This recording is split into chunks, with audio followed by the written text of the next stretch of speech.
Hello, hello. I am Laura Knights with Knights Consulting, and as a leadership and team development consultant, I support organizations to create more competent, confident leaders and high performing teams. In this video, I want to talk about one of my favorite topics, the thing that everyone wants to receive but no one wants to give. Can you guess what it is? Is the suspense killing you? Okay. I'm talking about feedback. And specifically, I'm sharing in this video 6 tips for giving constructive feedback. Giving feedback is sharing information about the effect of an observed behavior in a specific situation. And there are 2 types of feedback. There's constructive feedback, which is sometimes referred to as negative feedback, and it's about sharing information about something you want a person to change. And then there is appreciative feedback, sometimes referred to as praise or positive feedback, and it's something you want a person to keep doing. So for this video, we're going to focus on giving constructive feedback, which is difficult for many people. Research indicates that employees rank receiving straightforward feedback from their managers as a top priority. Yet, managers are often ill prepared to deliver that straightforward feedback. So we can't just wait to the annual performance evaluation to tell people how they're doing and what they need to change.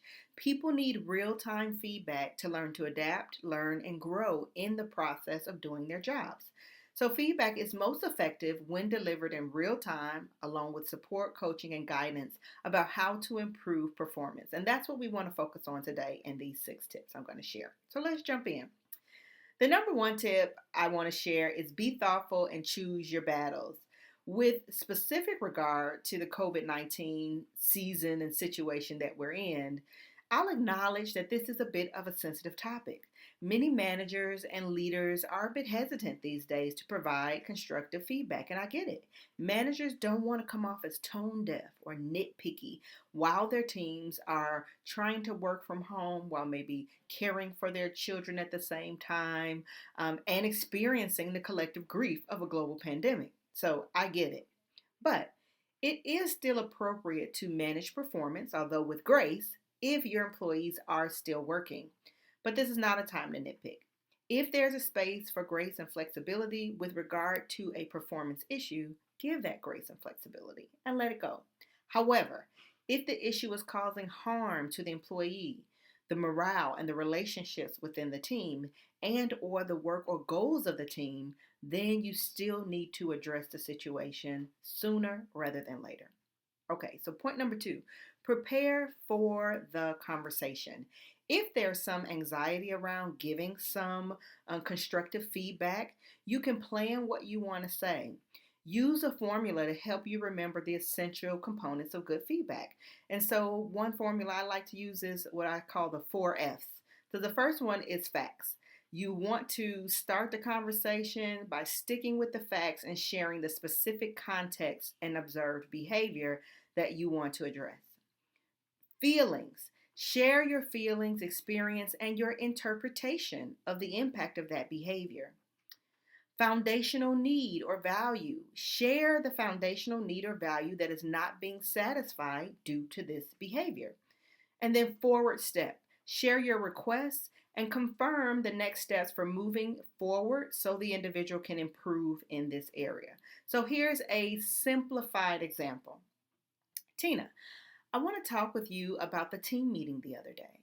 We had agreed that everyone will come prepared with a status update on their part of the project. You were unprepared for the meeting and you were unable to give an update on your part of the project. I'm concerned because it's causing some frustrations on the team and it's pushed us off the timeline that we're trying to meet.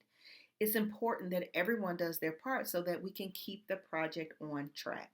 Moving forward, it's really important that you meet the deadlines and are prepared to give an update to the team at our weekly meetings. What would it take to make this happen? What can we agree upon as the plan moving forward? So that's a simplified example, but then that takes me to point number 3. Don't have a one-sided conversation. So I just went through a little script to show you those 4 pieces. However, when you're having a feedback conversation with another human being, You want to make sure that you pause in between those different sections. You need some feedback from the person and some data to determine the root cause of the issue. This will help you to figure out the best way to support the individual so you don't end up having the same exact conversation shortly down the road. You want to use empathetic language. Pause throughout the formula that I just shared and ask the person what is happening from their perspective. Be an active listener. Acknowledge their concerns and perspective. You might find that there are a number of reasons why Tina didn't hit her deadlines. Perhaps it's a competency issue and there's a lack of training. Tina might need some more training to be able to do her job and get it done on time. Perhaps it is a lack of managerial support from me. Maybe I am not, as the leader, giving enough support to help an individual that's maybe earlier on in their career. Maybe it's a need for coaching. There's some empowerment and some action planning and problem solving that needs to happen. Perhaps there's some interpersonal issues with other people on the team that Tina had to interact with, and the communication breakdown caused the deadline issue. Or perhaps it's a personal issue happening in Tina's own life. By having a real conversation, I can identify the right support and resources to extend to Tina to help her shift course. Okay? So, as much as possible, you want to co create the resolution and the next steps to gain buy in.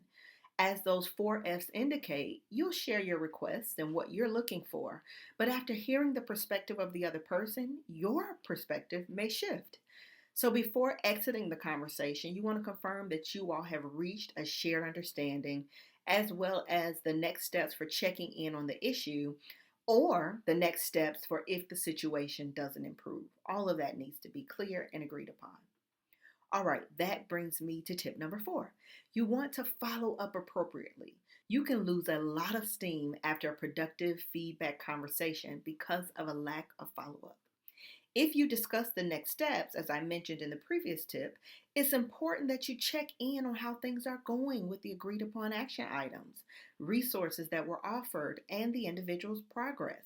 Weave it into your ongoing one-on-ones or schedule a specific slot on your calendar. Just make sure you follow up. All right, tip number 5. Practice makes perfect. It sounds silly, but I've been training managers on giving feedback for some time now. And just because you know the formula does not necessarily equate that to a skill for you, especially when you add in human emotions and your own anxiety of having feedback conversations or poor work relationship to start with. So you can say it out loud or practice it with another person, but confidentiality is important. So if you choose to practice with another person, practice it with your coach or your own manager so the person who is receiving the feedback is respected. And then finally, tip number 6. Be balanced in your approach. Although we focused on constructive feedback in this video, you want to look for opportunities to give both corrective and appreciative feedback. Intrinsic motivation is intimately tied to employee appreciation and recognition, especially in American culture. So, a good rule of thumb is to praise in public and criticize in private. Make it your goal to catch your people doing good and verbalize it often. Also, as a leader, you also must be open to receive feedback and implement some of the action items that come from the feedback given to you as well. All right, so those are my 6 tips for giving constructive feedback even during COVID-19 times. Finally, I encourage you not to make feedback a special event, okay, or something that requires a lot of pomp and circumstance. Instead, we really want to push to making feedback a part of the culture. Feedback can happen in a one-on-one scheduled meeting or in an informal conversation in the hallway. When it's weaved into the daily fabric of your work and your interaction with your teammates, it makes it easier to give and to receive. So we know that developing a feedback culture takes a lot of players and it takes some time, but it has to start somewhere and it can start with you.